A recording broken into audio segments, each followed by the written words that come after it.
Bonjour à tous et bienvenue dans un nouvel épisode de la Sagesse des Écritures. Je suis très heureux de vous retrouver une nouvelle fois cette semaine pour aujourd'hui vous partager une de mes histoires préférées de l'Ancien Testament qui se trouve dans Daniel 3 et qui raconte l'histoire de Shadrach, Meshach et Abed-Nego. Nos trois amis avaient été capturés par le roi de Babylone, Nabuchodonosor, qui les avait emmenés de Jérusalem jusqu'à Babylone, où en fait ils avaient été élevés au service du roi pour après plus tard lui servir de conseiller. Nos trois amis faisaient partie des familles nobles et respectées de Jérusalem, et donc ils avaient été kidnappés, si on peut dire ça comme ça, c'est le terme, pour servir le roi à Babylone. Et donc nos trois amis grandissent, et il arrive un moment où le roi décide de créer une statue à son idole, une grande statue d'or, et il décide que tout le peuple devra s'incliner devant cette statue à un certain moment, lorsque une certaine musique sera jouée.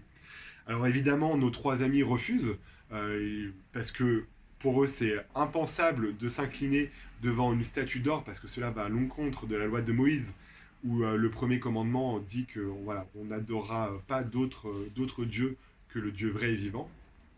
Donc c'est impensable pour eux de s'incliner devant cette statue. Et le roi est mis au courant de cette rébellion par Shadrach, Meshach et Abednego.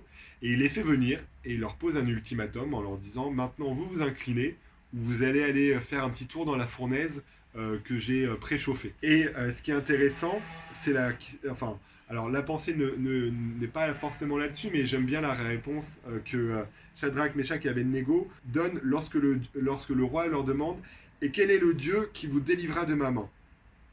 Et donc nos trois amis, ils lui répondent: nous n'avons pas besoin de te répondre là-dessus.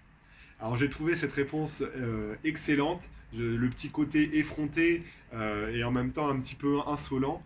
Pour se remettre un peu dans le contexte, le roi de Babylone est la personne limite la plus puissante de toute la terre à cette époque-là. Il a le droit de vie ou de mort sur qui il veut. Et là, les trois amis, ils répondent à sa question d'un air nonchalant: c'est pas ton souci, on n'a même pas besoin de te répondre là-dessus.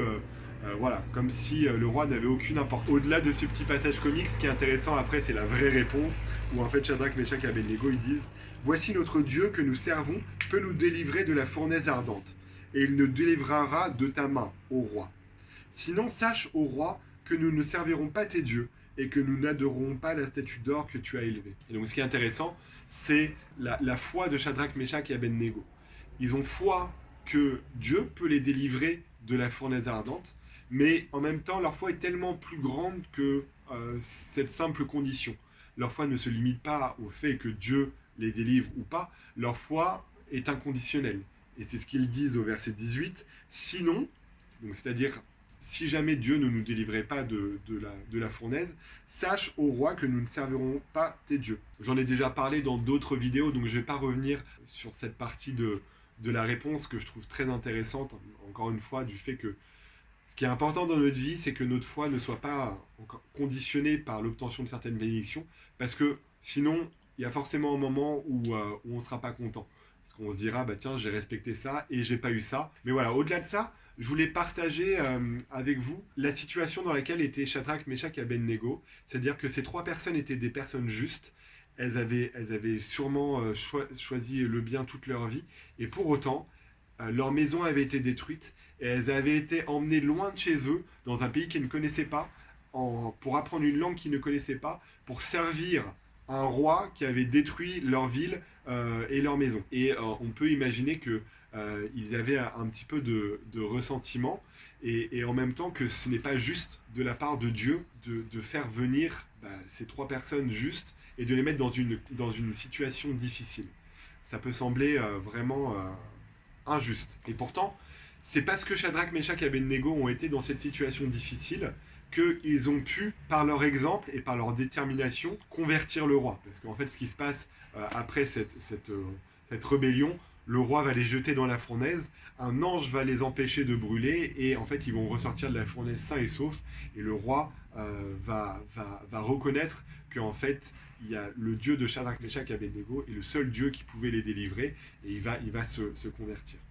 Et donc, ce que je trouvais intéressant, c'est que voilà, des fois, on peut se dire que nous, dans notre vie, on n'est pas au bon endroit, au bon moment, mais dans le plan de Dieu, on est toujours au bon endroit et au bon moment. Shadrach, Meshach et Abednego, ils auraient pu se dire, punaise, on est à un endroit où personne ne respecte et honore le vrai Dieu, et on risque de mourir parce que personne ne veut respecter le vrai Dieu, mais c'est parce qu'ils n'ont pas râlé, pas dissimulé leur foi, ils sont restés fermes et vaillants, et en fait leur foi a permis de toucher le cœur du roi. Et ça m'a fait penser à une expérience familiale où en fait j'ai mon beau-frère actuellement qui cherchait un emploi et qui après de nombreuses tentatives et démarchages pour trouver un emploi n'avait pas réussi à trouver. Et c'est un de ses amis qui lui a proposé de devenir barman. Alors ce qui est un peu contradictoire avec notre foi, parce que nous on croit qu'on ne doit pas boire d'alcool. Mon beau-frère a informé son ami en disant pourquoi pas, parce que j'ai besoin d'un emploi, mais moi je bois pas d'alcool. Et son ami lui a dit mais t'inquiète pas, ça va aller. Et donc en fait mon beau-frère a postulé, il a été pris, et au bout de quelques jours de son travail, donc il était barman, il servait de l'alcool, son responsable lui a demandé, lui a dit mais si tu veux, hein, tu peux boire, et ce serait même conseillé que tu boives un peu les cocktails que tu serves pour s'assurer du goût et s'assurer que tout est bon. Et mon beau-frère a réaffirmé sa foi, il a dit ah non, moi je bois pas d'alcool. Et, et son patron a juste dit ah ok. Et c'est passé, il continue son travail toujours, et il a pu défendre ses principes, sa foi, tout en conservant son travail. De prime abord, spontanément, c'est ce que j'ai pensé aussi, je me suis dit tiens c'est bizarre, le seul emploi que Dieu donne à mon beau-frère, c'est un emploi de barman, alors qu'il a de nombreuses capacités, il aurait pu être dans beaucoup d'autres endroits, mais c'est le seul endroit qu'il a trouvé, c'est barman. Et en fait, avec cette histoire de Shadrach, Meshach et Abednego, j'ai pensé à l'exemple et à l'impact que pouvait avoir mon beau-frère dans son travail. En fait, dans son travail, devant ses collègues, devant son patron, devant sûrement aussi les clients, en fait, il a un impact beaucoup plus important que s'il a été sûrement dans un autre travail, parce que là, il peut défendre sa foi directement, il peut expliquer pourquoi il ne boit pas d'alcool, et quelles sont les raisons derrière son choix. Et j'ai trouvé ça... voilà, encore une fois, il n'y a pas de mauvais endroit, de mauvais moment pour Dieu, tout fait partie de son plan. Et en plus de ça, des façons qu'il a d'expliquer les raisons pour lesquelles il ne boit pas d'alcool, mon beau-frère aussi a eu des occasions pour créer de nouveaux cocktails sans alcool, et en fait, il est en capacité maintenant de partager des apéritifs où il n'y a pas forcément d'alcool, et les gens passent un tout aussi agréable moment que s'ils buvaient de l'alcool. C'était ce que je voulais vous partager avec vous aujourd'hui, c'est que vous n'êtes jamais au mauvais endroit, au mauvais moment. On peut avoir cette impression-là, mais Dieu nous a mis à un certain endroit parce qu'il sait que c'est à cet endroit-là qu'on pourra avoir le plus d'impact auprès des gens qui sont autour de nous et qu'on pourra le mieux répandre l'évangile. La seule chose que nous avons à faire de notre part, c'est de rester ferme, de ne pas essayer de faire de compromis avec les personnes qui sont autour de nous, mais vivre notre foi simplement, sans tomber dans l'extrémisme, mais vivre notre foi simplement et expliquer aux gens pourquoi on vit comme ça, et c'est comme ça qu'on pourra toucher le cœur des personnes que Dieu a mis sur notre chemin. Voilà, j'espère que cette vidéo vous a plu, elle a été un peu plus longue que d'habitude, mais n'hésitez pas à la partager avec les personnes qui sont autour de vous et qui pourraient en avoir besoin. Et je vous souhaite une très bonne semaine et je vous dis à la semaine prochaine pour plus de sagesse grâce à Jésus-Christ.